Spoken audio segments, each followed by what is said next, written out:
Assalamualaikum warahmatullahi wabarakatuh. Selamat siang. Yang saya hormati Pak Profesor Supadi dan yang saya banggakan saudara-saudari teman-teman semuanya.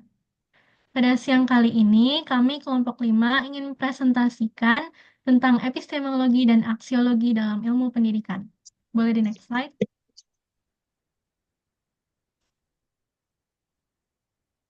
Anggota kelompok kami yaitu ada saya sendiri, Konita Kamila, dan saya akan menjadi moderator juga yang akan memandu presentasi kali ini. Lalu selanjutnya ada Nesa Zakia Safitri, Sahira Rachwana Daulay, dan Nuria Fitri.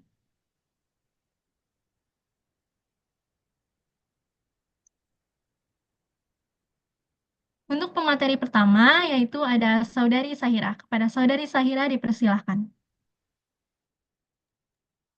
Terima kasih kepada moderator yang telah mempersilahkan saya untuk memaparkan materi kali ini. Sebelumnya, kita udah belajar tentang ontologi.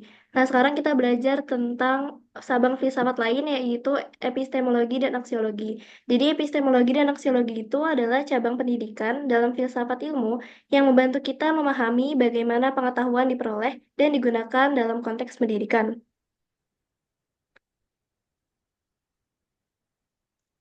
Epistemologi berasal dari kata Yunani kuno, yaitu episteme yang artinya pengetahuan dan logos yang artinya ilmu.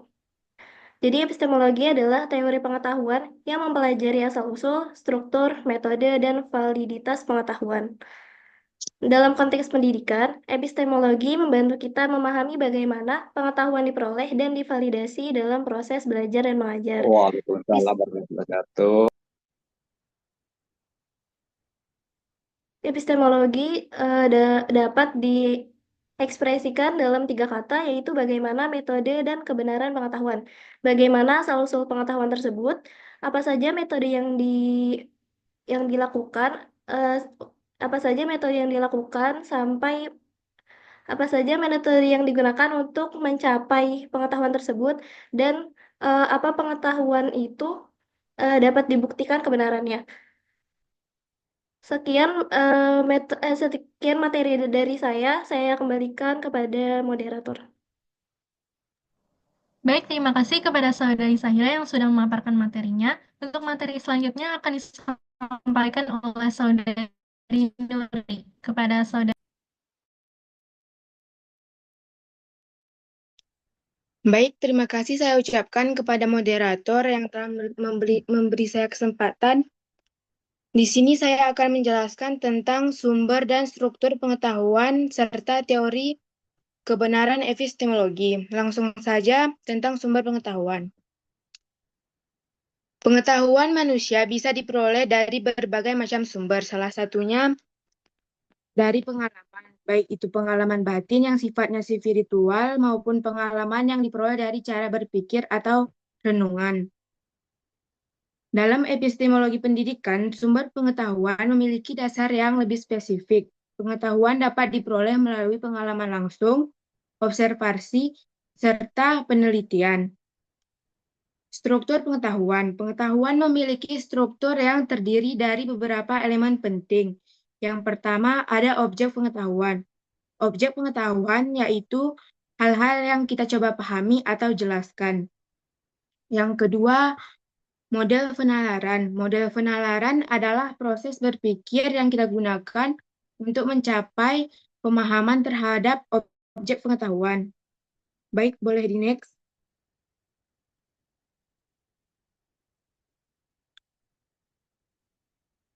Teori kebenaran. Dalam epistemologi ada beberapa teori utama yang menjelaskan apa itu kebenaran. Yang pertama ialah teori korespondensi, yang menyatakan bahwa kebenaran adalah kesesuaian antara pernyataan dan fakta. Yang kedua, teori koherensi, di mana kebenaran dipahami sebagai kesesuaian antara pernyataan atau gagasan. Dan yang ketiga, teori pragmatisme. Teori pragmatisme yang menilai kebenaran berdasarkan manfaat dan praktisnya. Dalam dunia pendidikan, kebenaran harus diuji secara metode ilmiah yang melibatkan pengumpulan data, pengujian hipotesis, dan analisis hasil. Selain itu, kebenaran harus divalidasi melalui validasi empiris, yaitu melalui bukti nyata dan dapat diuji dan direplikasi. Mungkin hanya itu yang dapat saya sampaikan. Saya kembalikan kepada moderator. Baik, terima kasih kepada Saudari Nuri yang sudah memaparkan materinya. Untuk materi selanjutnya akan disampaikan oleh Saudari Nesa. Kepada Saudari Nesa dipersilahkan. Baik, terima kasih moderator atas kesempatannya. Di sini saya akan menjelaskan mengenai aksiologi. Nah, secara etimologis, aksiologi itu berasal dari bahasa Yunani kuno yang memuat dua kata yaitu aksios yang berarti nilai dan juga kata logos yang berarti ilmu. Nah, menurut Surya Sumantri, aksiologi itu adalah suatu teori nilai yang berkaitan dengan kegunaan dari pengetahuan yang kita peroleh.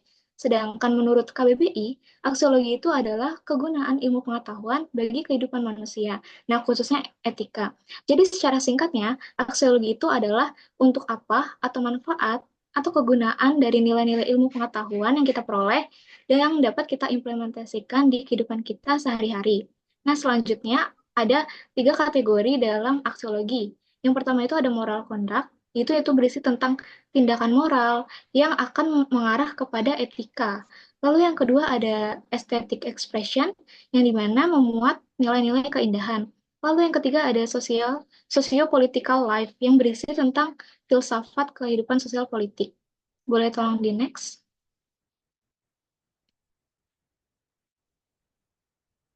Nah, di sini ada aspek nilai dalam aksiologi. Yang secara umum yang pertama ada etika. Etika ini berkaitan dengan nilai-nilai moral dan juga prinsip yang mengatur tentang perilaku manusia. Nah, contohnya di sini ada donasi. Misalnya ada suatu organisasi yang menggalangkan suatu dana untuk wilayah atau masyarakat yang terkena bencana alam. Nah, dalam donasi tersebut terdapat nilai-nilai kejujuran dan juga kepedulian. Nah, nilai-nilai kejujuran itu misalnya dari organisasi tersebut harus memanfaatkan dana yang ada sesuai dengan fungsinya, dengan sejujur-jujurnya. Lalu yang kedua ada kepedulian, yang dimana ini adalah bentuk empati kita sebagai masyarakat untuk yang terkena bencana alam. Lalu yang kedua ada estetika. Nah, estetika ini berkaitan dengan nilai-nilai yang berhubungan dengan keindahan. Contohnya di sini ada pameran seni. Nah, dari pameran seni ini memuat nilai-nilai keindahan, yaitu kita bisa mengagumi karya-karya seni seperti lukisan, patung, atau karya seni lainnya. Dan juga kita dapat melihat atau merenungkan maksud dari karya seni tersebut. Mungkin itu saja yang dapat saya sampaikan. Saya kembalikan ke moderator. Terima kasih. Baik, terima kasih kepada Saudari Nesa yang sudah memaparkan materinya. Untuk materi selanjutnya akan disampaikan oleh saya sendiri. Hubungan antara ontologi, epistemologi, dan aksiologi.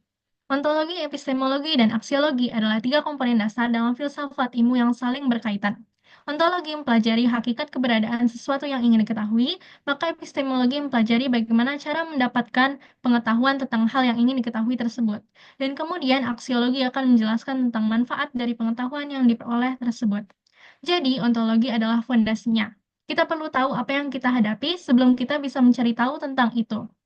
Epistemologi adalah petunjuknya. Ini membantu kita menemukan cara yang benar untuk menyelesaikan teka-teki. Dan aksiologi adalah tujuannya. Ini adalah alasan mengapa kita mau repot-repot menyelesaikan teka-teki itu. Contohnya, misalnya kita membayangkan sedang belajar tentang sejarah. Ontologinya kita mencoba memahami apa itu sejarah, apa yang dianggap sebagai fakta sejarah, dan bagaimana kita mendefinisikan peristiwa-peristiwa masa lalu.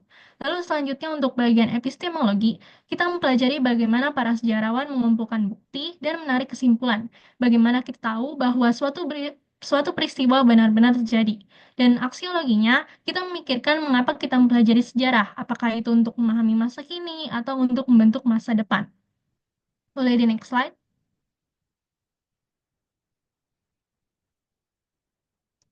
Lalu selanjutnya ada contoh penerapannya dalam pendidikan. Untuk penerapan epistemologi, yang pertama ada pembelajaran berbasis masalah atau problem-based learning. Siswa diajak untuk memecahkan masalah nyata, mendorong mereka untuk mencari informasi, menganalisis data, dan menemukan solusi. Ini mengasah kemampuan berpikir kritis dan menumbuhkan pemahaman bahwa pengetahuan didapat melalui proses penyelidikan. Yang kedua ada pembelajaran kooperatif atau kelompok. Siswa bekerja sama dalam kelompok untuk menyelesaikan tugas. Ini menunjukkan bahwa pengetahuan tidak hanya individu, tetapi juga hasil dari interaksi sosial dan berbagi ide. Lalu selanjutnya ada contoh penerapan aksiologi. Yang pertama, pendidikan karakter. Sekolah menanamkan nilai-nilai seperti kejujuran, tanggung jawab, dan toleransi melalui berbagai kegiatan, seperti diskusi kelas, proyek sosial, dan kegiatan ekstrakurikuler. Ini menunjukkan bahwa pendidikan tidak hanya transfer pengetahuan, tetapi juga pembentukan karakter. Selanjutnya ada pendidikan kewarganegaraan. Siswa diajarkan tentang hak dan kewajiban sebagai warga negara, serta nilai-nilai demokrasi. Ini menunjukkan bahwa pendidikan bertujuan untuk mencetak warga negara yang baik dan bertanggung jawab. Lalu selanjutnya ada contoh penerapan gabungan keduanya, epistemologi dan aksiologi, yaitu misalnya pembelajaran berbasis proyek yang berorientasi pada tujuan pembangunan berkelanjutan atau SDGs. Siswa terlibat dalam proyek yang bertujuan untuk mencapai salah satu dari 17 tujuan SDGs. Misalnya, membuat kampanye pengurangan sampah plastik untuk mencapai tujuan lingkungan. Ini menggabungkan pembelajaran dengan aksi nyata untuk menciptakan perubahan positif di dunia. Boleh di next slide? Usai sudah materi yang dapat kelompok 5 sampaikan, sekian presentasi dari kami. Jika ada pertanyaan, boleh raise hand atau mengaktifkan mikrofonnya. Terima kasih.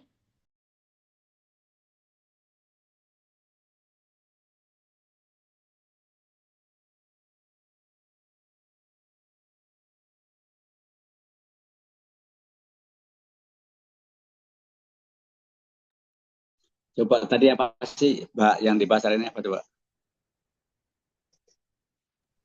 Epistemologi dan aksiologi, Pak. Oke, EPI. Nah, aksi itu adalah action, EPI cara. Jadi kalau epistemologi itu cara mendapatkan sesuatu ilmu itu dengan cara mengadakan yang namanya berbagai macam cara, hipotesa atau cara yang ditemu dengan ilmiah. Nah, kalau aksi itu manfaatnya. Nah, nanti lebih rinci lagi silakan untuk tanya aja Pak Pati ingin mendengarkan, nanti apabila ada yang kurang jelas Pak Pati menambahkan siapa.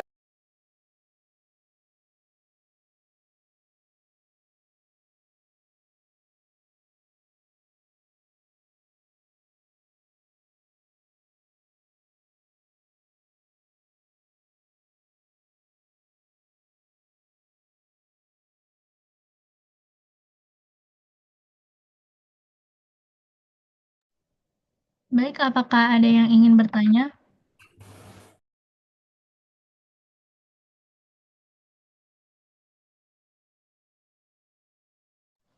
Silakan, Saudari Elizabeth. Baik, terima kasih, Konita. Sebelumnya suara aku terdengar jelas nggak? Terdengar. Terdengar. Oke, terima kasih. Mau tanya, tadi kan bagian contoh penerapan aksiologi dalam pendidikan tuh pendidikan karakter.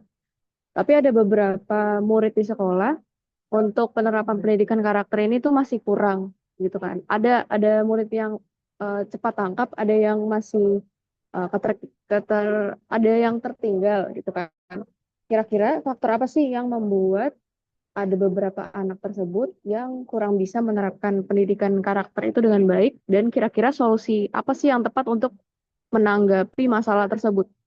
Itu aja dari aku, terima kasih. Baik, terima kasih Elizabeth.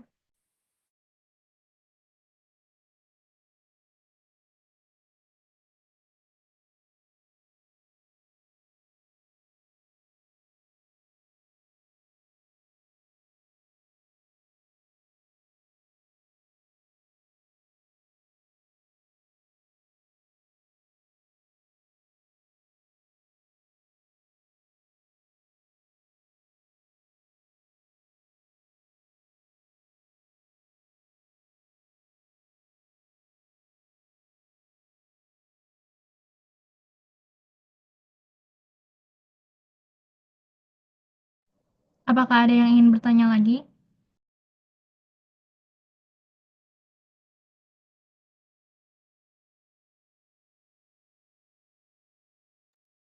Pertanyaannya apa tadi? Pertanyaan saya.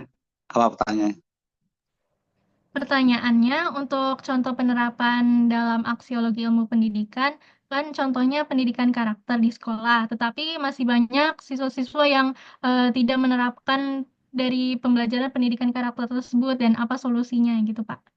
Oh, solusinya ya berarti melibatkan seluruh pihak terkait. Karena di sekolah itu kan hanya sepertiga, yaitu 8 jam. Di rumah dan masyarakat 8 jam ya. Ulang ya, di masyarakat kan 8 jam. Di rumah 8 jam kan. Di sekolah hanya 8 jam. Jadi kalau tidak bisa terlaksana wajar. Misalnya di sekolahnya bagus, tertib, Muhammadiyah, lab school, saya pilih, tapi lingkungannya nggak mendukung ya. Jadi bisa jadi tidak maksimal. Jadi kata kuncinya harus seluruh pihak terlibat di masyarakat, sekolah, rumah tangga itu harus sejalan ya, dengan libatkan tokoh masyarakat, tokoh agama, tokoh adat, mungkin tokoh sosial, tokoh pendidikan, keamanan. Nah, itu semua harus terlibat supaya bisa maksimal gitu ya. Baik, terima kasih banyak Prof atas jawabannya. Oke.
Baik, untuk pertanyaan Elizabeth, kami kelompok 5 izin menambahkan.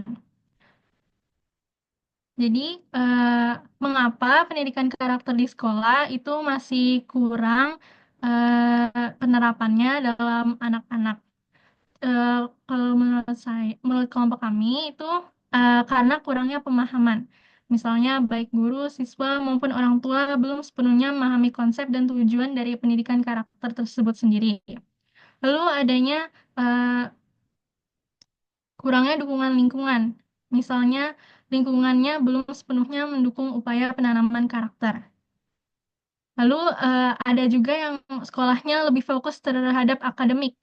Penekanan yang berlebihan pada prestasi akademik seringkali menggeser perhatian pada pendidikan karakter. Lalu yang selanjutnya ada keterlibatan orang tua, di mana orang tua belum dilibatkan secara aktif dalam proses pendidikan karakter anak di sekolah. Jadi masih banyak orang tua yang belum mendidik karakter anak-anaknya di rumah, sehingga anak-anaknya masih belum belum memahami dengan benar tentang pendidikan karakter.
Apakah ada yang ingin bertanya lagi?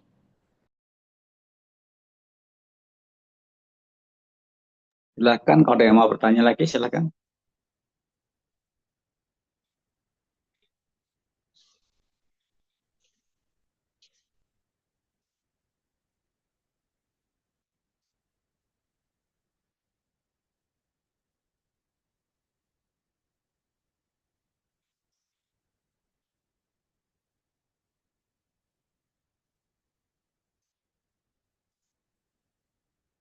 Nggak ada? Ya kalau nggak ada, kita tutup, silakan.